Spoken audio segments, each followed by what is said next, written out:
OSS ఫర్టిలిటీలో test treatments therapies అన్ని scientifically design in the good hands of science. Mummy daddy అవ్వాలంటే OSS కి call చేయండి. అన్నమయ్య జిల్లా రాయచోటి మండలం కాటిమాయకుంటలో నాటు తుపాకీ కాల్పుల కేసు వీడుతోంది. అడవి జంతువుల వేటే ఒకరి మరణానికి కారణమైనట్టు పోలీసులు భావిస్తున్నారు. ఈ కేసులో నలుగురిని అదుపులోకి తీసుకున్నారు. వీరంతా అడవి జంతువులను వేటాడేవారే. వీరు తుపాకులు, పేలుడు పదార్థాలు ఎక్కడ దాచారు అన్న దానిపై పోలీసులు ఆరా తీస్తున్నారు. గుడిసెలు వేసుకుని పాత సామాన్ల వ్యాపారం చేస్తున్న హనుమంతు, రమణ ఇద్దరూ అడవి పందుల కోసం ఆహార పదార్థాల్లో పేలుడు పదార్థాలు ఉంచారు. తెల్లవారుజామున వాటి కోసం పొదల్లోకి వెళ్లారు.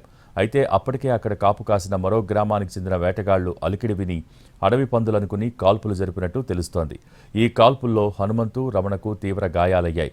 2.5 కిలోమీటర్లు అలాగే గాయాలతో ఇంటికి వెళ్లారు. దీంతో కుటుంబ సభ్యులు వారిని రాయచోటుకు తరలించారు.